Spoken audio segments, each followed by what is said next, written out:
अस्सलाम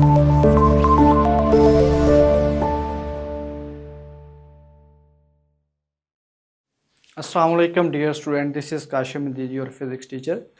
student chapter 5 में आज का हमारा टॉपिक है विस्कोसिटी को हमने डील करना है फ्लूइड डायनामिक्स में, और उसके बाद हमने ड्रैग फोर्स को डिस्कस करना है और फिर स्टोक्स लॉ की बात करेंगे। अब स्टूडेंट फ्लूइड डायनामिक्स में सबसे पहले हम बात करते हैं विस्कोसिटी क्या है।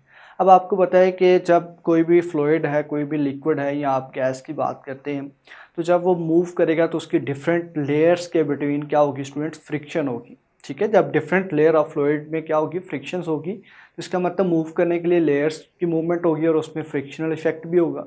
तो वो जो फ्रिक्शनल इफेक्ट है between different layer of flowing fluid is known as viscosity. तो उस फ्रिक्शनल इफेक्ट को हम विस्कोसिटी का नाम देते हैं। ओके, तो यहाँ पे आपने पहली बात क्या सीखी कि विस्कोसिटी क्या है। शॉर्ट क्वेश्चंस के हवाले से ये आपका टॉपिक है सारा का सारा, और इसमें आप कहेंगे फ्रिक्शनल इफेक्ट है between different layers of flowing fluid is called viscosity of fluid.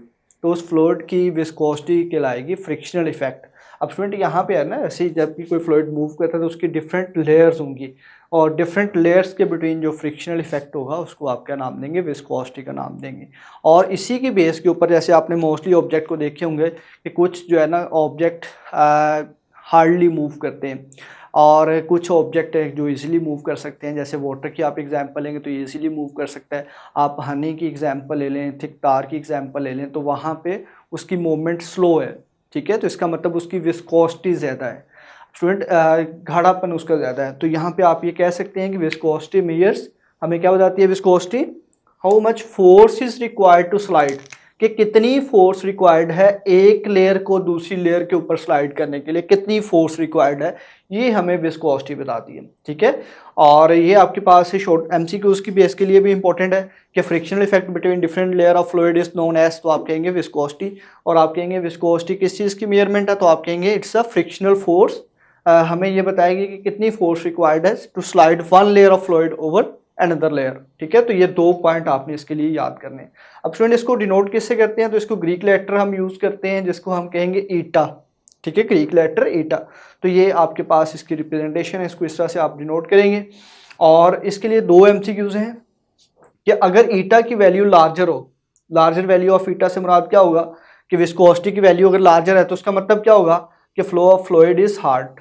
ठीक है, वहाँ पे उसकी मूवमेंट जो है ना वो क्या होगी, स्लो होगी। जैसे आप हनी की एग्जांपल ले लें, आप थिक तार की एग्जांपल ले लें, तो जिसकी विस्कोसिटी ज़्यादा होगी उसकी मूवमेंट क्या होगी, हार्ड होगी, स्लोली होगी। ठीक है, और उसकी एग्जांपल में हनी आ गई। अब सेकंड है जी, स्मॉलर वैल्यू ऑफ ईटा से क्या मुराद है, तो आप कहेंगे यहाँ पे flow of fluid is easy, easily movement होगी, फ्रिक्शनल फोर्सेस कम होगी।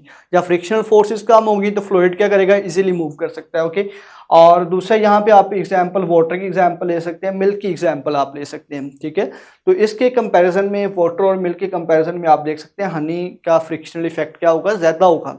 यहाँ पे फ्लूइड की डिफरेंट लेयर्स के बिटवीन जो फोर्स ऑफ फ्रिक्शन है वो क्या है, ग्रेटर है। अब फोर्स ऑफ फ्रिक्शन ग्रेटर होगी तो यहाँ पे लार्जर वैल्यू ऑफ ईटा होगी, और इसको हम विस्कोसिटी का नाम देते हैं।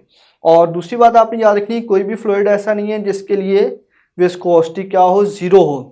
ऐसा नहीं हो सकता है कोई फ्लूइड ऐसा हो कि उसकी दो लेयर्स के बिटवीन जो फ्रिक्शनल इफेक्ट है वो जीरो हो जाए, विस्कोसिटी उसकी जीरो हो जाए। तो ये पॉइंट भी आपने याद रखना है कि आपसे अगर पूछा जाए कि क्या किसी फ्लूइड की विस्कोसिटी जीरो है, तो आप कहेंगे नहीं, क्योंकि कोई भी आप आइडियल फ्लूइड की बात करेंगे तो उसके केस में विस्कोसिटी जीरो हो सकती है, लेकिन रियल फ्लूइड कोई भी है उसकी विस्कोसिटी जीरो नहीं हो सकती। ठीक है, और दूसरा स्टूडेंट यहाँ पे आपने इसके अगर पूछा जाए कि इसका फार्मूला क्या है, तो आप इस तरह से इसको फाइंड कर सकते हैं।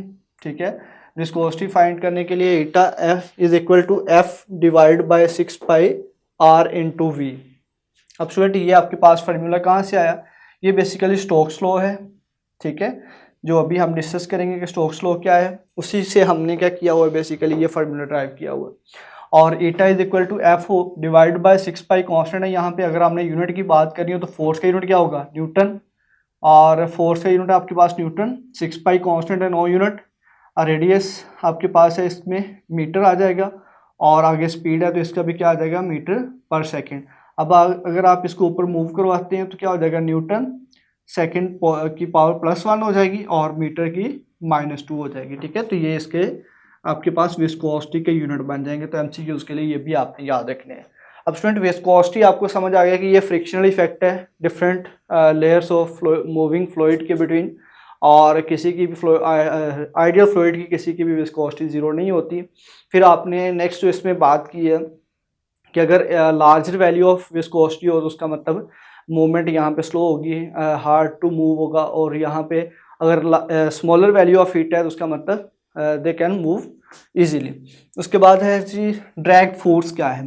अब स्टूडेंट इसकी ड्रैग फोर्स को समझने के लिए बुक में एग्जांपल देता है कि आप एक गाड़ी में मूव कर रहे हैं और अगर आप साइड से जो है ना अपने हैंड को रेस करते हैं बाहर की तरफ और मिरर को ओपन करके, तो आप देखेंगे यहाँ पे आपके पास क्या होगा कि आप जैसे ही यूं मूव करेंगे तो आपके ऊपर एयर की ड्रैग फोर्स, ऑपोजिट फोर्स यहाँ पे एक्ट कर रही है।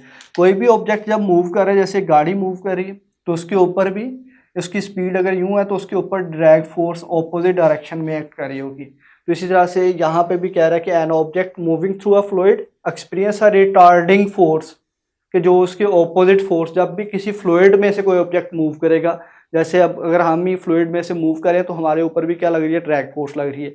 और इसको एक्सपीरियंस हम कर सकते हैं ऐसे, एक बाइक के ऊपर बैठ के भी आप इजीली देख सकते हैं, और गाड़ी के ऊपर भी इसको एक्सपीरियंस कर सकते हैं कि ड्रैग फोर्स एक्ट कर रही होगी और ये opposite to the direction of motion of an object होगी, ठीक है। और दूसरा आप यहाँ पे कहेंगे ये जो रिटार्डिंग फोर्स है, इस यही बेसिकली क्या है, ड्रैग फोर्स है, ओके। और दूसरी बात आपने ये भी देखी होगी कि अगर हम नॉर्मली वॉक कर रहे हैं तो ड्रैग फोर्स कम है, अगर हम भागना शुरू कर देते हैं ड्रैग फोर्स और बढ़ जाती है। अगर हम बाइक के ऊपर या गाड़ी के ऊपर मूव करेंगे तो हमारे ऊपर एग्जैक्ट करने वाली जो ड्रैग फोर्स है वो और बढ़ जाएगी। तो इसका मतलब क्या हुआ कि drag force increases with the speed of an object increases.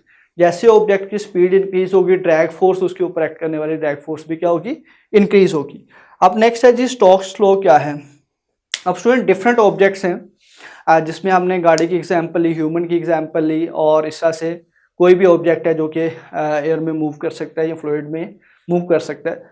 तो अगर सिर्फ स्टोक्स ने हमें बताया था कि अगर आप सिर्फ स्फीयर की बात करें कि अगर आपके पास कोई भी एक स्फीयर है और उसका रेडियस क्या है, आर है, अगर वो किसी फ्लूइड में से मूव कर रहा है तो उसके ऊपर ड्रैग फोर्स कितनी एक्ट करेगी। तो इस मेजरमेंट ऑफ ड्रैग फोर्स के लिए इसने बताया था स्टोक्स लॉ ने हमें मैथमेटिकल रिलेशन, तो वो आपके पास है 6π∗r × v, और ये आपके पास आपने याद रखना है, v यहाँ पे उसकी स्पीड है और r यहाँ पे उसका रेडियस है, ईटा विस्कोसिटी होगी उस फ्लूइड की, और 6π यहाँ पे कांस्टेंट है। तो ये आपने ड्रैग फोर्स आप फाइंड कर सकते हैं स्टोक्स लॉ को यूज़ करके। किसके लिए, ये सिर्फ स्फीयर के लिए है कि स्फीयर जिसका रेडियस r हो और वो स्लोली मूव कर रहा with the speed v through a fluid जिसकी विस्कोसिटी ईटा हो, तो उसके लिए ड्रैग फोर्स हम ये कह सकते हैं F = 6π∗rvt। तो ये स्टूडेंट आपके 3 से 4 यहाँ पे शॉर्ट क्वेश्चंस बन रहे थे इस टॉपिक में से, वो आपने देखे, और कुछ MCQs थे वो भी आपने नोट डाउन किए। तो होपफुली आपने इसको अच्छे तरीके से समझा होगा। मिलते हैं इंशाल्लाह नेक्स्ट लेक्चर में। अल्लाह हाफिज़।